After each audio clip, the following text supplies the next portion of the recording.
오늘은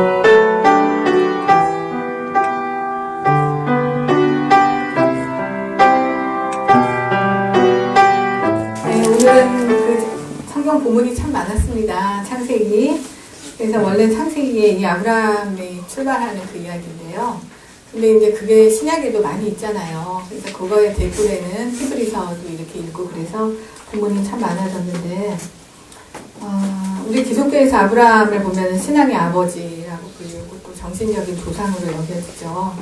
근데 이게 유대교에서도 이스라엘 백성의 선조로 여겨지고요. 그리고 이슬람에서도 그는 아브라힘이라는 이름으로 불려지면서 아랍 민족의 신앙적인 시조로 그렇게 여겨지고 있습니다. 이러한 아브라함을 둘러싼 성서의 이야기에는 우리 현대적인 사고로 보면은 의문의 여지도 많이 있을 줄 압니다. 그래서 먼저 아브라함은 역사상으로 과연 실존했던 인물이었을까? 이러한 것부터 출발할 수 있습니다. 그래서 종래에는 아브라함은 가공의 인물이다. 그리고 후대의 민중적인 판타지를 고대에 투영해서 신화적인 조상, 다시 말하면 이스라엘 민족을 신학적으로 상징한 존재라고 여겨진 적도 있었습니다. 그런데 최근의 연구는 아브라함 이야기의 배후에 구체적인 한 인격이 서 있었음을 점차 확인해주고 있습니다. 예를 들어서 창세기 연구로 굉장히 유명한 구약학자 클라우스 베스트만이라는 사람이 있는데, 이 사람은 족장 이야기로 성립하기 이전에 구전 전승의 단계가 있었고, 거기에는 실제 조상들과의 사실상의 어떤 결합이 유지되고 있었다라고 이제 이야기하고 있습니다. 그리고 고대 이스라엘에 관한 최근의 사회사적인 연구에서도 주변 세계의 유목민의 생활상에 비추어서 성서의 족장들이 실제로 방랑하며 살았던 가능성을 추적해 보려고 노력하고 있습니다. 그리고 오늘날 활발히 일어나는 성서 고고학자들이 그 발굴한 결과 성서 기사와 모순되는 것은 나오지 않았다고 합니다. 그리고 어떤 지점에서는 아브라함 일족의 이동 그 경로와 관련이 있는 중요한 것들이 발굴되었다는 보고도 들어오고 있고요. 또한 기원전 2000년대 초기 메소포타미아의 기록들이 최근에 발견이 됐는데, 거기에는 종종 아브라함을 떠올리는 이름인 아바라마라든가 아바무라마 등의 이름이 나오고 있다는 그러한 것도 보고되고 있습니다. 그래서 오늘날에는 아브라함 이야기는 역사상 실제했던 인물이 체험한 이야기임을 생각하는 것이 일반적인 연구 경향이라고 하겠습니다. 그는 예수 탄생 2000년 정도의 이전의 인물로 지구로부터 보면 3000 몇백 년 전에 살았던 인물이라고 할 수 있습니다. 아브라함은 이처럼 실제로 역사 속에 살았던 인물로서 우리의 눈앞에 서 있게 된 것입니다. 그렇다고 해도 엄밀히 말해서 역사적인 전기, 오늘날 우리가 생각하는 역사적인 전기와 비교해서 말하면 여전히 아브라함은 역사의 암흑 속에 갇힌 채 머물러 있습니다. 너무나 모르는 일이 많다는 거죠.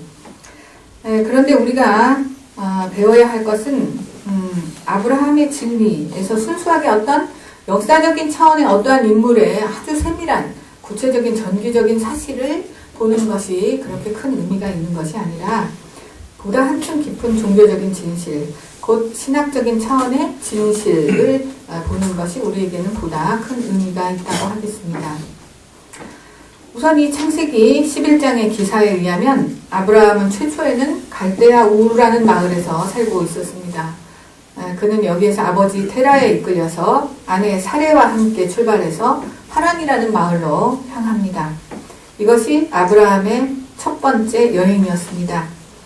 이때는 아직 아브라함, 즉 여러 국민의 아버지라는 후대의 이름과는 달리 아브람이로 불려지고 있었고, 그의 아내 역시 여러 국민의 어머니라는 의미의 사라가 아닌 사레로 불려지고 있었습니다.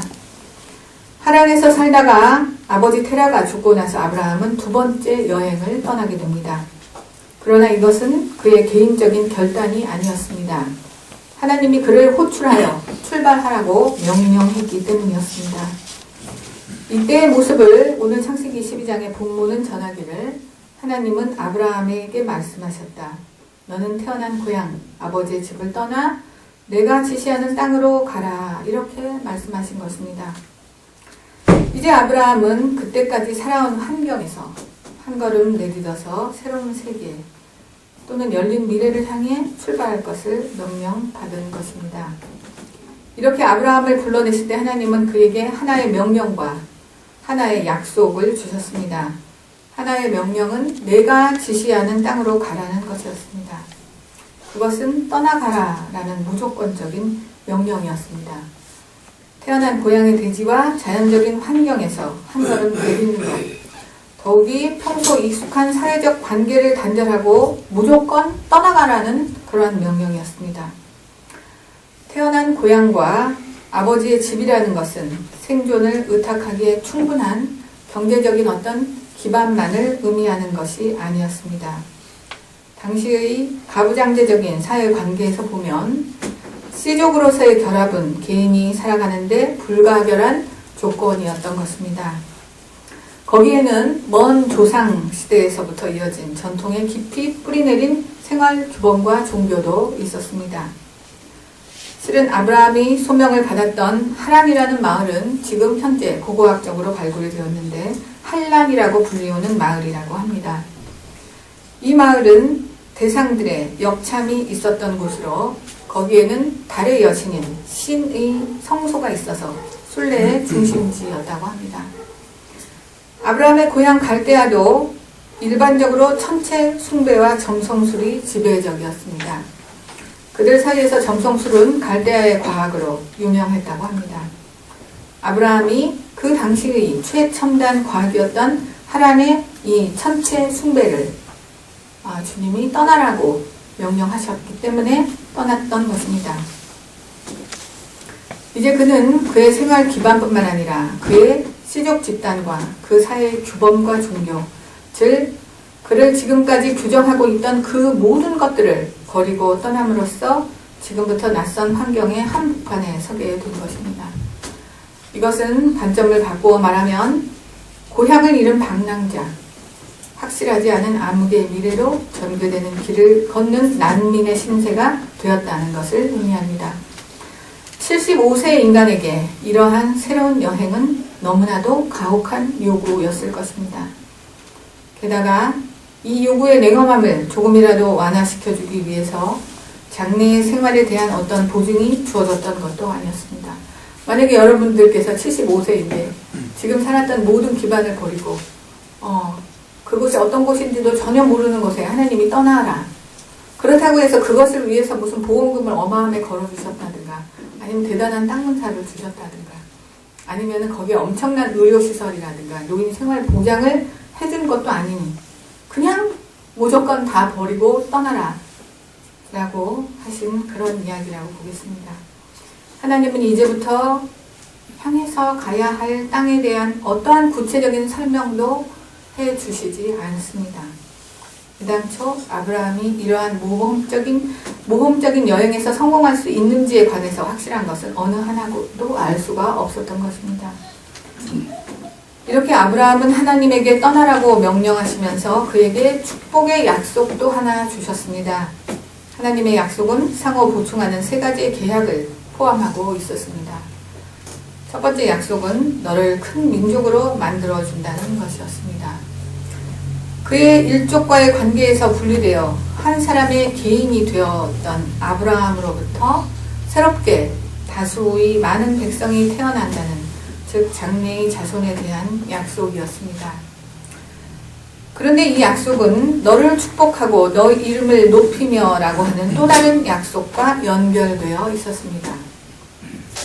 잘 아시다시피 고대 민족들 사이에서 이름이라고 하는 것은 그 사람에게 우연히 주어져 있는 기호와 같은 것이 아니었습니다. 오히려 그것은 그 사람의 인격의 본질, 예를 들면 그가 누구인가 라고 하는 그의 정체성을 나타내는 것이었습니다. 따라서 큰 이름을 얻는다는 것은 단순히 그의 명성이 높아진다 라고 하는 의미라기보다는 여행의 목표로 여겨지는 새로운 정체성을 그가 획득하게 될 것이라는 의미라고 볼 수 있겠습니다. 그것은 가족이나 전통으로부터 그냥 물려받아왔던 낡은 정체성을 대신해서 이제 그의 여행의 투쟁과 고난 가운데서 그가 새롭게 획득하는 그러한 정체성을 의미하는 것이라고 하겠습니다. 한편 이 축복의 약속은 그것이 아브라함 개인을 넘어서서 그가 모든 백성의 축복의 근원이 된다라고 하고 또 선포되고 있습니다. 한 사람의 개인이 전 인류에게 축복이 된다는 것은 어떻게 생각하면 참 터무니없이 오만한 사고방식이라고도 할 수 있을 것입니다. 그러나 이것은 아브라함의 여행이 인간 존재의 근원적인 상황과 근원적인 태도 결정을 나타냄으로써 인류가 본받아야 할 신앙적 원형이 되고 이후 인류는 그의 모범을 따름으로써 그가 누린 축복을 동일하게 누릴 수 있게 된다는 의미라고 해석할 수 있겠습니다. 그렇지만 이러한 축복의 약속도 확실한 안전 보증을 바라는 인간의 욕구를 충족시키기에는 터무니없이 작은 것이었습니다. 큰 민족으로 만들어준다는 약속은 이미 연로했던 아브라함과 그의 아내 사레가 불임 여성이었다는 사실에 비추어 보더라도 명백한 보증으로 받아들이기에는 너무나 가능성이 없었던 것입니다. 그래서 자신에게 아이가 태어난다는 말을 천사에게서 들은 사라도 장막 밖에서 남몰래 웃지 않을 수 없었던 것입니다. 따라서 여행을 떠나는 순간에 아브라함의 처지에서 보자면 그가 의지할 만한 것이나 혹은 미리 계산에 넣어둘 수 있는 어떠한 보증도 손에 넣고 있지 않았던 것입니다. 그는 다만 약속만을 들었을 뿐인데 이 약속은 현실적으로 볼 때 너무나도 터무니없는 것에 지나지 않았던 것입니다. 지금까지의 생활 기반을 모두 버리고 새롭게 여행받을 것을 요청받았을 때 그리고 그거에 대한 어떠한 보증과 안전 보장도 없었을 때 대부분의 사람들은 어떻게 반응할까요? 아마 저라도 그랬을 것입니다. 명령에 의의를 제기하든지 따를 것을 공공연히 거부할 것입니다. 저라도 저의 모든 친족과 제 직업과 제가 성취한 모든 것과 저에게 익숙한 모든 생활을 버리고 그리고 그것이 어떤 곳인지도 모르는 곳에 가라고 이야기하면 의의를 제기하든지 공공연히 거부했겠죠. 아니면 미리 적어도 여러 가지 것을 캐묻고 보증을 받아내고 각서도 쓰고 예상되는 위험의 정도를 적게 하려고 시도하는 것이 인간적인 상식이라고 할 수 있습니다. 그러나 아브라함의 경우에는 매우 특이한 반응을 보이고 있습니다. 그는 어떠한 반론도 반문도 제기하지 않고 있습니다. 어떠한 그러나도 혹시라도 라는 그러한 부사를 전혀 입에 담고 있지 않습니다. 또한 여기 성서의 기사에서는 이러한 주님의 출발 명령을 듣고 아브라함이 며칠 밤을 못 자고 지샜다든가 여행길에 오르는 이별에 대한 감상적인 어떤 전경 이런 것을 펼쳤다든가 하는 등등의 어떠한 것 하나도 기록되어 있지 않습니다. 아브라함은 단지 하나님의 부르심을 듣는 자가 되었고 그것에 대해 책임을 지고 응답하는 자가 되었던 것입니다. 이야기 전체를 통해서 아브라함은 시종일관 한마디의 말도 하고 있지 않기 때문에 떠나라는 하나님의 명령에 대한 그의 응답 역시 말로 되어 있는 것은 아닙니다. 그는 하나님의 명령에 단적으로 복종하는 것으로서 응답했습니다. 그리고 그는 떠났던 것입니다. 이러한 아브라함의 여행은 고대 문학에서 등장하는 다른 위대한 편력자의 여행과는 엄청나게 다릅니다. 이것은 우리가 그리스 신화의 영웅 오디세우스와 비교해보면 금방 잘 알 수 있습니다. 잘 아시는 것처럼 오디세우스는 트로이 전쟁에 종군한 후에 개선하는 도중 수없이 많은 놀랄만한 모험의 여행을 합니다. 그러나 그러한 투쟁과 고난을 경과한 후 그는 영웅이 되어 고향 이타카에 귀국하게 됩니다. 이러한 그리스 영웅들의 여행은 방랑이나 이주라기보다는 출발지로 되돌아오는 귀환의 여행을 이야기하고 있습니다. 출발한 곳으로 다시 되돌아오는 영웅적인 여행의 이러한 원한적인 동그랗게 원을 그려서 다시 돌아온다 라고 하는 그러한 의미에서의 원환적인 형식은 그 여행의 목적이 여행의 주인공의 지리적, 시간적인 자기 확장에 있었음을 말합니다. 그것은 그가 공적을 세운 장소에 혹은 이후의 문학에 또는 그를 기리는 기념비에 혹은 이후의 자손들의 인간의 기억 속에 그의 존재를 확고히 각인시키기 위해서 기도된 여행이었던 것입니다. 이러한 여행들과 비교해 봤을 때 아브라함의 경우는 분명히 다릅니다. 그것은 권력과 지위를 과시하는 로맨틱한 영웅의 여행도 아니었고 모험의 정열에 촉발된 대담한 탐험가의 그것도 아니었습니다. 창세기의 아브라함의 모습에서 눈에 띄는 특색은 그가 어디까지나 계속해서 움직이고 있는 존재, 떠돌아다니는 존재라고 하는 것이었습니다.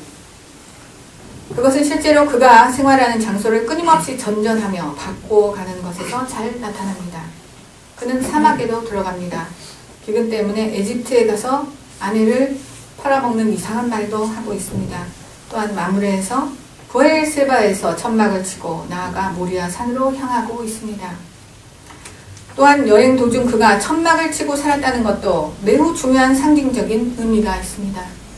천막을 치고 생활하는 여행에서 주춧돌이 놓이는 일은 결코 없습니다. 이것이 무엇을 의미하는 것일까요? 천막은 재빠르게 치는 것도 가능하고 재빠르게 걷어치우는 것도 가능합니다.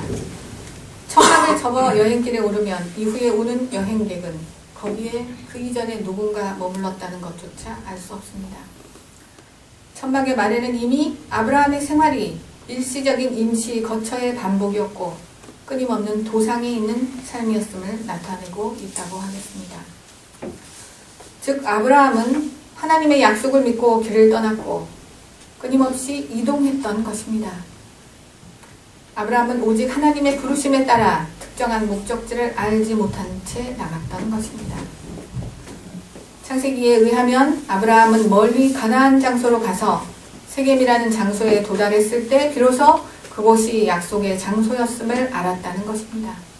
그때까지는 어디로 가는 것인지 그 목적지조차 알지 못했다는 것입니다. 목적지도 알지 못하면서 또한 어떠한 안전이나 성공에 대한 보장 하나도 없이 그는 어떻게 이렇게 내가 지시한 땅으로 가라는 하나님의 명령에 철저히 복종할 수 있었을까요? 그것은 역으로 말하면 그가 그만큼 하나님을 철저히 신뢰했다는 말과 다른 말이 아닐 것입니다. 하나님에 대한 아브라함의 신뢰는 미지의 어둠과 그 불확실성과 거기에서 오는 불안을 충분히 이길 수 있을 만큼 철저했던 것입니다. 그에게 하나님에 대한 신뢰야말로 눈에 보이는 어떠한 현실도 능가하는 진정한 현실이었던 것입니다.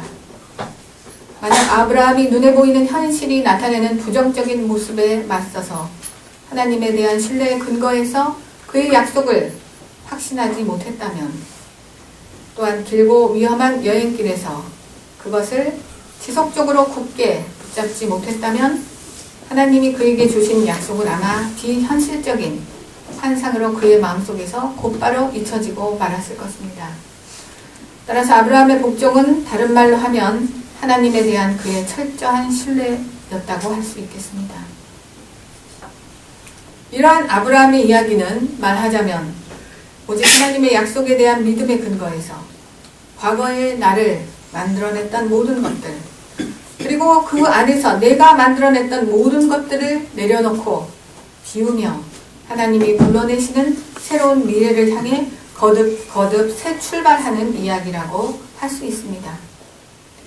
그는 과거의 나를 규정하는 모든 것들, 나의 업적, 나의 소유, 나의 지위, 나의 습관, 나의 선입견, 그리고 나의 감정. 즉 이러한 나의 과거의 모든 관성을 내려놓고 출발하라는 하나님의 명령에 따라 날마다 하나님이 만들어 가시는 새로운 자기 자신이 되기 위해서 하나님과 함께 여행을 떠나는 신앙의 모습을 보여준 인물입니다.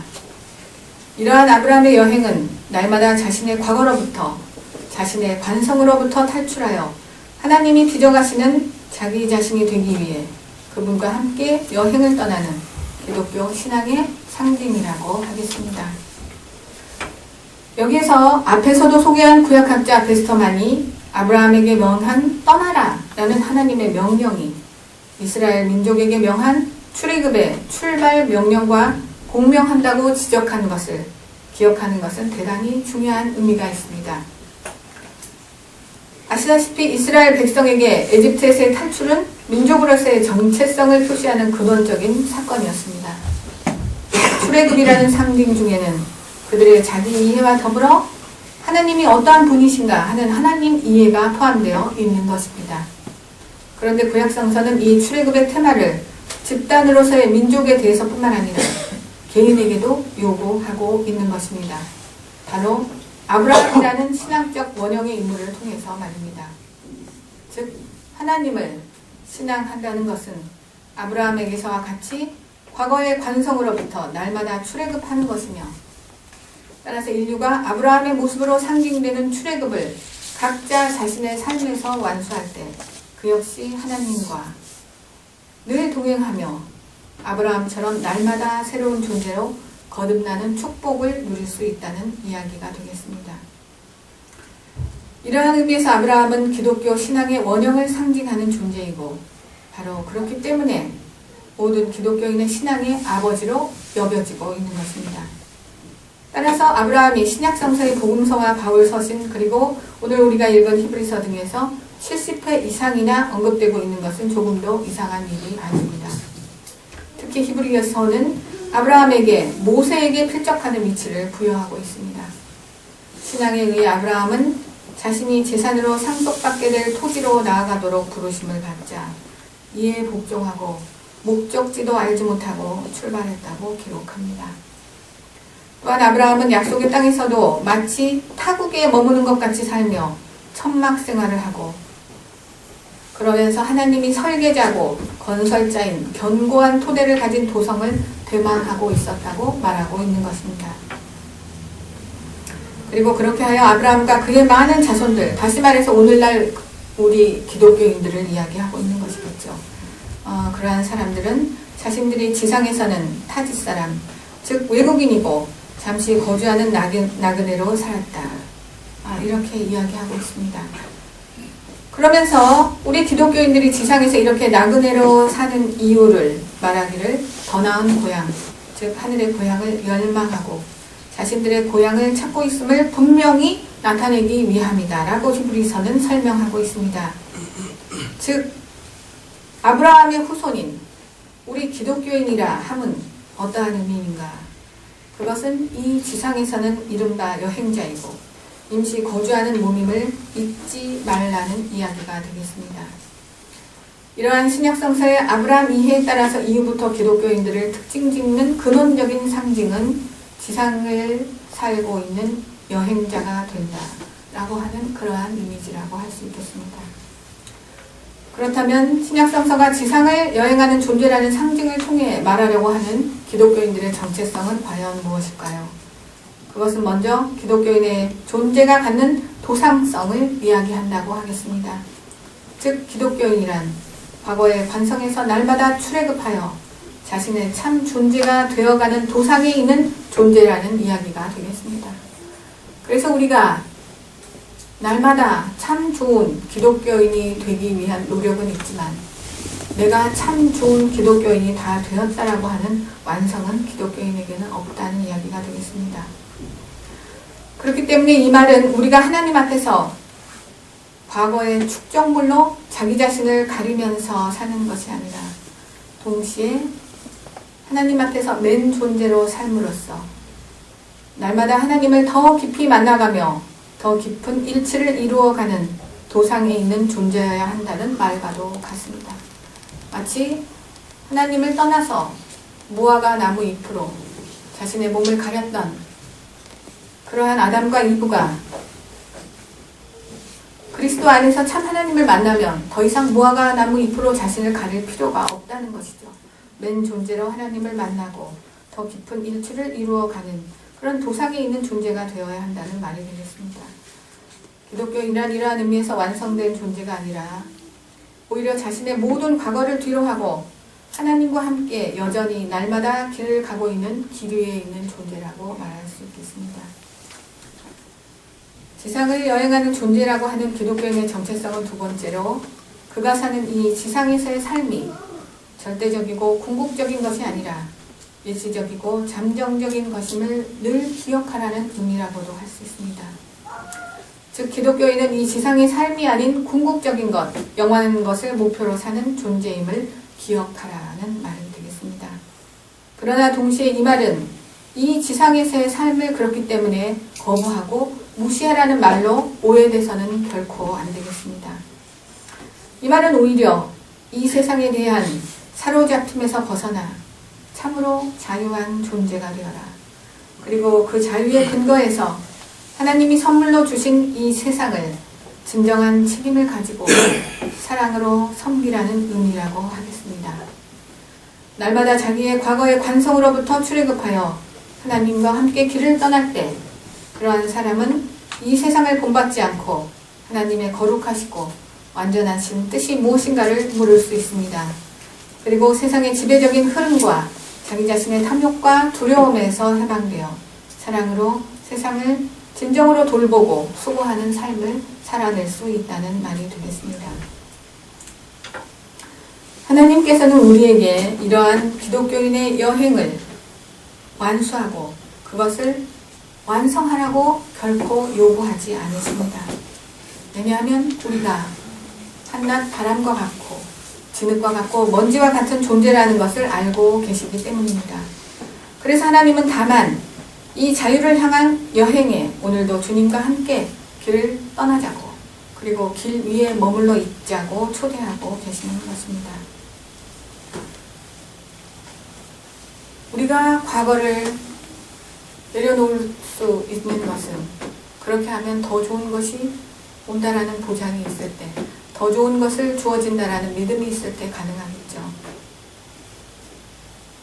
우리가 하나님이 가장 좋은 것을 주시고자 하셔서 우리를 과거에서 불러낸다는 것을 믿을 때 우리는 하나님의 이 초대에 응답할 수 있을 것입니다. 여러분들은 아브라함 같은 믿음으로 하나님의 이 초대에 응답하고 계십니까? 아니면 과거 이스라엘 백성들이 출애굽을 하고 난 다음에 광야에서 에집트의 단고기를 그리워하며 과거를 끊임없이 그리워하고 되돌아가고 망설이고 있었던 것처럼 여러분들도 계속해서 망설이고 계십니까? 함께 기도하시겠습니다. 사랑의 하나님, 과거로부터 출애굽하는 것이 두려워 뒤를 돌아보며 당신이 열어주시는 새로운 미래에 살지 못하는 우리의 믿음 없음을 주님 용서하여 주옵소서. 그러나 우리 연약하지만 날마다 출애굽하여 당신이 빚어주시는 참 나가 되어가고 싶습니다. 저희에게 당신이 인도하시는 이 삶의 여정을, 이 신앙의 여정을 함께 갈 수 있도록 날마다 믿음과 용기를 더해 주십시오. 예수님의 이름으로 기도드립니다.